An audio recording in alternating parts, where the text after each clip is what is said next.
ഇപ്പോൾ advocate K Anilkumar CPM സംസ്ഥാന committee അംഗം കൂടി നമുക്ക് ചേരുന്നു. അനിൽകുമാർ, താങ്കൾ PM നിയാസ് പറഞ്ഞത് കേട്ടിട്ടുണ്ടാകണം.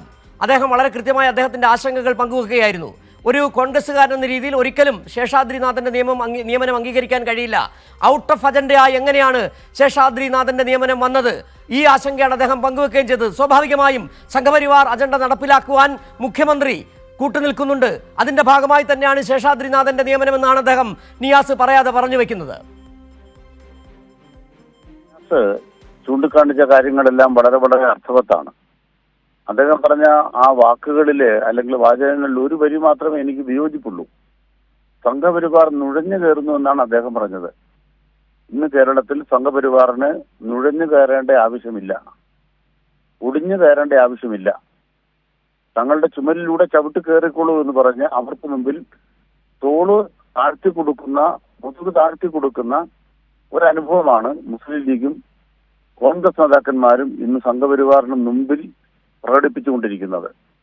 അതിന്റെ ഭാഗമായിട്ടാണ് അവർ പ്രതിപക്ഷത്തിരുന്ന കാലത്ത് എന്താണോ കേരളത്തിൽ പ്രചരണപരമായി ഉയർത്തിയത് ആ എല്ലാ പ്രചരണങ്ങളും അവർ തന്നെ വിഴുങ്ങുകയും അവർ തന്നെ അതിന് ഘടകവിരുദ്ധമായ നിലപാടുകൾ സ്വീകരിക്കുകയും ചെയ്യുന്നു.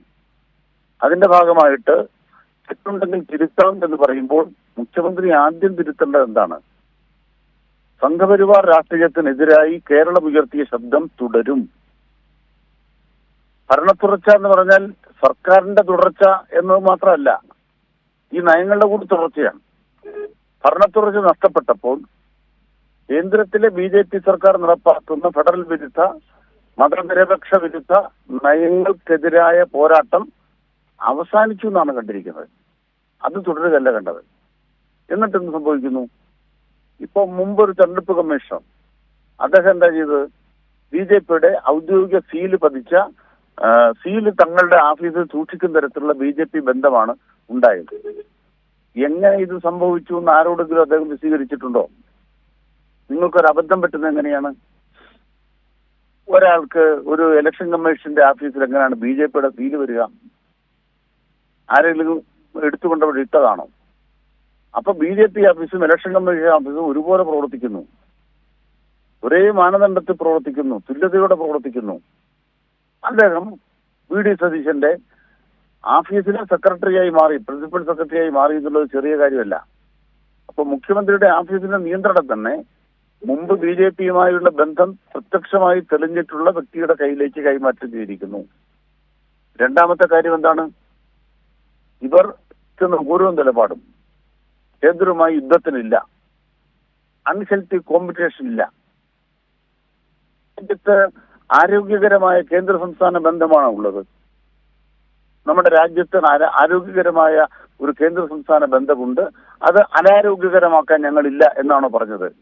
ഇന്ത്യ സംസ്ഥാനത്ത് പ്രതിപക്ഷം ഭരിക്കുന്ന മുഴുവൻ സംസ്ഥാനങ്ങളിലും കടന്നു കയറുന്ന ഗവർണർമാരുള്ളിടത്ത് എന്ത് അൺഹെൽത്തി? അപ്പൊ വളരെ ബോധപൂർവം ഇടതുപക്ഷം എടുത്തിട്ടുള്ള പ്രതിരോധം തെറ്റായിരുന്നു. ഞങ്ങൾ ഇടതുപക്ഷ മാതൃകയിൽ പ്രതിരോധിക്കാൻ വരില്ല എന്ന് മോദിക്ക് ഉറപ്പ് കൊടുത്തിരിക്കുകയാണ്. അതാണ് ഇവിടെ നടക്കുന്നത്. അതിന്റെ തുടർച്ചയായിട്ടാണ് നിയമനങ്ങൾ വരിക. നിയമനങ്ങൾ ആരാ നടത്തുക? ശബരിമല കൊള്ളക്കേസിലെ പ്രതിയുടെ, ആ കൊള്ളക്കാരായ പ്രതിയുടെ അഭിഭാഷകൻ തന്നെ ദേവസ്വം ബോർഡിന്റെ വക്കീലായി മാറിയത് യാദൃശ്ചികമാണോ? ഇതിവിടെ പറഞ്ഞല്ലോ, ഒരു വക്കീൽ ഏതെല്ലാം കേസ് നടത്തുമെന്ന് ഞങ്ങൾക്ക് അറിയില്ലല്ലോ. ഇതല്ലേ സതീശന്റെ വാദം. ഈ വ്യക്തി അറിയില്ലേ? ഇയാള് ചാനലുകൾ വന്ന് സതീശന്റെ വാദത്തിന് അനുകൂലമായി പറഞ്ഞ സതീശൻ കേട്ടതല്ലേ? ഇപ്പൊ ബഹുമാനപ്പെട്ട നിയാസ് ഉയർത്തിയ സംഭവം എന്താണ്? ഇപ്പൊ നിയമിക്കപ്പെട്ട ശേഷാദ്രിനാഥന്റെ സാമൂഹ്യ പ്രൊഫൈലുകളിലെ അദ്ദേഹത്തിന്റെ 15 കൊല്ലത്തെ ആഖ്യാനങ്ങൾ നോക്കൂ എന്നാണ് അദ്ദേഹം പറയുന്നത്. അപ്പൊ ശേഷാദ്രിനാഥന്റെ സാമൂഹ്യ പ്രൊഫൈലുകൾ ഇപ്പൊ കാണാനില്ല, അതെല്ലാം വിഴിഞ്ഞിരിക്കുന്നു. സതീശന്റെ ആവശ്യപ്രകാരമാണോ?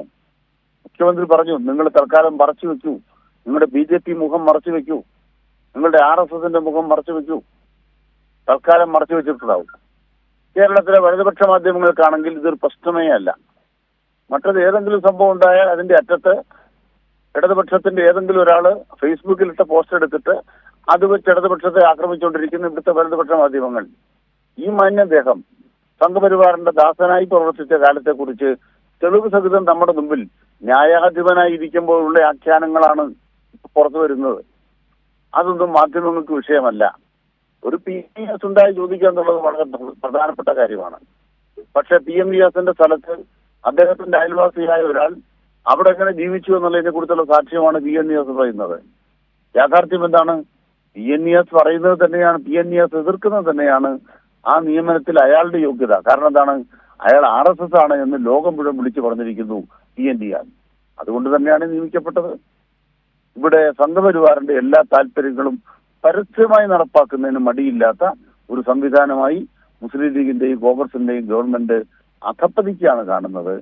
ഇത് RSS BJPയുമായിട്ടുള്ള കൂട്ടുകെട്ടിന്റെ ഭാഗമായി ഉണ്ടായിട്ടുള്ള ഡീലിന്റെ ഭാഗമായിട്ടുണ്ടായ കൊടുക്കൽ വാങ്ങലാണ്. അതിനിയും തുടരും. ഇതിനെ കൂടെ മറികടന്ന് മാത്രമേ മതേതര കേരളത്തിന്, മതനിരപേക്ഷ കേരളത്തിന് മുന്നോട്ട് പോകാൻ കഴിയൂ. ആ നിലയ്ക്ക് മതനിരപേക്ഷ ശക്തികൾ ഇടതുപക്ഷത്തിനെ ശക്തിപ്പെടുത്തേണ്ട രാഷ്ട്രീയത്തിലേക്കാണ് ഇത് വിരൽ ചൂണ്ടുന്നത്. ശരി, വളരെ നന്ദി ശ്രീ അനിൽകുമാർ ഈ സാഹചര്യത്തിൽ പ്രതികരിച്ചതിന്. ശ്രീ അനിൽകുമാർ ചൂണ്ടിക്കാട്ടിയ വളരെ ഗൗരവപരമായ വിഷയമാണ്. മുഖ്യ തെരഞ്ഞെടുപ്പ് ഓഫീസറായി രത്തൻ യു ഖേൽക്കർ വരുന്നു. അതിന് പിന്നാലെ ഇപ്പോൾ സംസ്ഥാന തെരഞ്ഞെടുപ്പ് കമ്മീഷണറായി ശേഷാദ്രിനാഥനെ നിയമിക്കുന്നു. ഗവൺമെന്റ് പ്ലീഡറായി സംഘപരിവാർ പാരമ്പര്യമുള്ളയാളെ നിയമിക്കുന്നു. സ്വർണ്ണക്കൊള്ളക്കേസിൽ അഭിഭാഷകനെ നിയമിക്കുന്നു. സർവകലാശാലകളിൽ VC-മാരെ സംഘപരിവാറുകാരായ VC-മാരെ നിയമിക്കുന്നു. VC-മാർ അവർക്ക് അനുകൂലം അവരുടെ ഇഷ്ടക്കാരായ സംഘപരിവാറുകാരെ സ്റ്റാൻഡിംഗ് കൗൺസിൽമാരായി നിയമിക്കുന്നു. അങ്ങനെ എല്ലാ മേഖലകളിലും സംഘപരിവാറുകാരെ തിരികെ കയറ്റാനുള്ള ഒരു ഡീലാണ് VD സതീശനും അതോടൊപ്പം തന്നെ RSSും തമ്മിൽ ഏർപ്പെട്ടിട്ടുള്ളത്. അതിൻ്റെ ഏറ്റവും കൂടുതൽ ഉദാഹരണമാണ് ഇപ്പോൾ ശേഷാദ്രിനാഥൻ്റെ നിയമനം.